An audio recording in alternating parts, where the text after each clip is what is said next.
नमस्कार साथियों, कैसे हो आप सब। आपका स्वागत है हमारी इस ऑनलाइन क्लासेज में।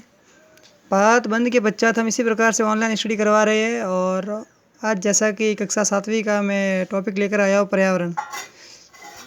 जो नई किताब जो आई है उसमें ये पहला ही पार्ट दिया हुआ है वो पर्यावरण का है, तो मैं इसी को बिना किसी औपचारिकता के इसको शुरू करते हैं। चलिए आइए।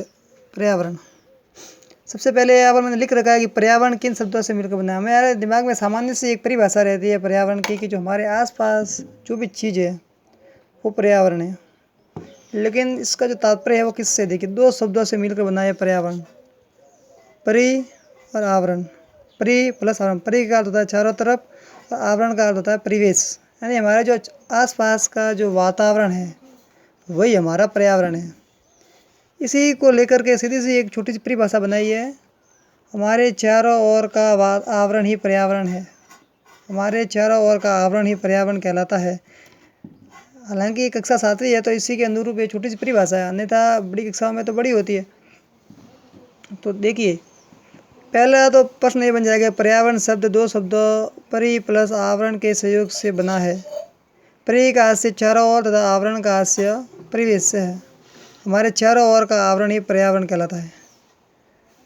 तो पर्यावरण के घटक कौन से। अब पर्यावरण के घटक, वैसे तो पर्यावरण के जैविक और अजैविक घटक भी होते हैं, किंतु वो 7वीं की अभी किताब जो आई है NCERT की उसमें नहीं दे रखे, तो हम जो दे रखा है वही पढ़ेंगे। इसके अंदर दे रखा है प्राकृतिक घटक और मानव निर्मित। सबसे पहले हम पढ़ेंगे प्राकृतिक घटक।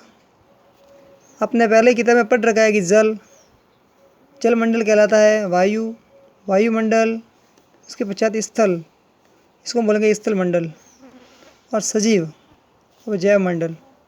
तो प्रकृति के जो द्वारा जो चीज़ें निर्मित हुई है, जिनको मनुष्यों ने मनुष्य ने बनाया नहीं है, न वायु बनाई है और न स्थल और न जैव मंडल बनाया है मनुष्य ने, यानी कि ये चीज़ें प्रकृति द्वारा बनी हुई है।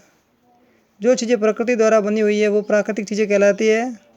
जैसे एग्जाम्पल के तौर पर हम कई बार एक शब्द कहते हैं कि प्राकृतिक आपदा आ गई, प्राकृतिक घटना घट गई, तो ये चीज़ें किसी मनुष्य ने नहीं लाई है, प्रकृति द्वारा होने वाली चीज़ें प्राकृतिक आपदाएं कहलाती है। ठीक उसी प्रकार से हम पढ़ेंगे जल वगैरह सारी चीज़ें आपदाएं नहीं है, हालांकि समझाने के लिए उस चीज़ का प्रयोग किया है। तो प्राकृतिक चीज़ें में घटक कौन कौन से आएगा, जल आएगा जिसको जल मंडल बोलेंगे, वायुमंडल, स्थल मंडल, सजीव, जैव मंडल। अब जब तीनों ही जल, वायु और स्थल, ये तीनों ही जब एक सम्मिलित मात्रा में होंगे, संतुलित मात्रा में एक स्थान पर, वहाँ पर जीव की उत्पत्ति निर्भर करेगी।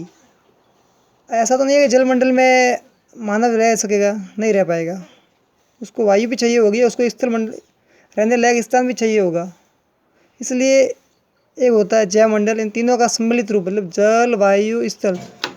जिस स्थान पर ये तीनों चीज़ें सम्मिलित मात्रा में, एक संतुलित मात्रा में मिलेगी, वहाँ पर सजीव रह पाएगा, तो वो स्थान कहलाएगा जैव मंडल।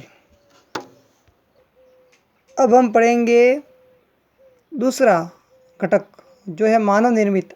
अब पहले हमने पढ़ रखा था कि मानव प्रकृति द्वारा जो चीज़ें बनी हुई है वो प्राकृतिक घटक कहलाएंगे, और जो जिन चीज़ों का मनुष्य ने बनाया है वे मानव निर्मित कहलाएगी। जैसे इमारत, आपने कई बार देखी होगी, इमारत बनी हुई होती है, बड़े बड़े बिल्डिंग्स है, हमारा विद्यालय है, या और भी गाँव में बहुत सारी स्कूलें हैं, भवन है, हॉस्पिटल है, ये सारी इमारतें मनुष्यों ने बनाई है।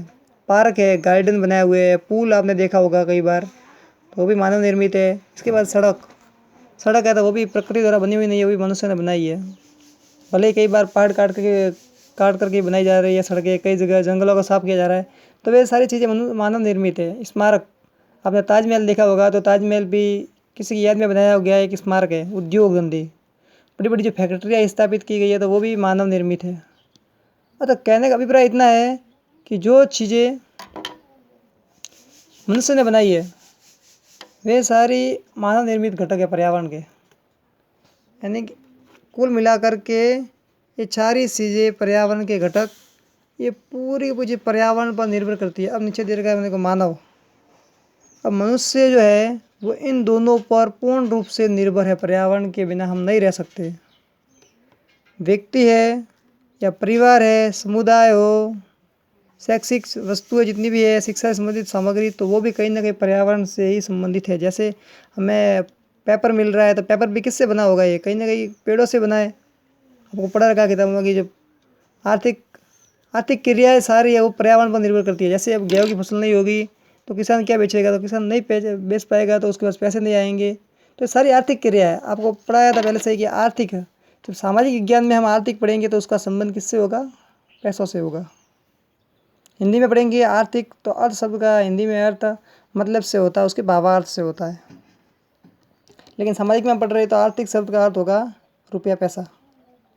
चलिए अब हम आगे बढ़ेंगे। अब पर्यावरण में इतना ही था आज, चूँकि थोड़ा सा पढ़ाने का आदेश है, मतलब कोई छोटी क्लास लेनी है 6-7 मिनट की, तो उसी के अनुरूप आपको मैं नीचे प्रश्न दे रखे हैं। तो समझिए, पहला प्रश्न रहेगा पर्यावरण किसे कहते हैं?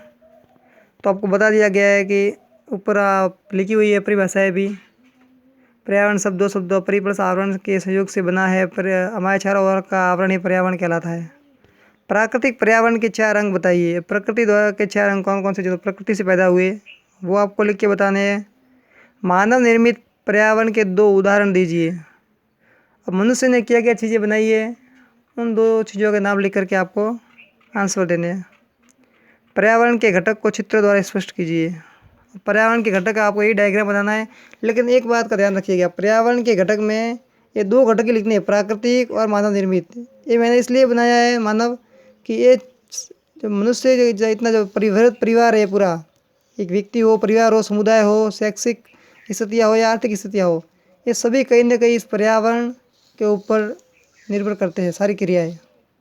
अब इनको उन्हें लिख करके इन दोनों को लिखना है आपको। पर्यावरण के घटक कौन से? प्राकृतिक, मानव निर्मित।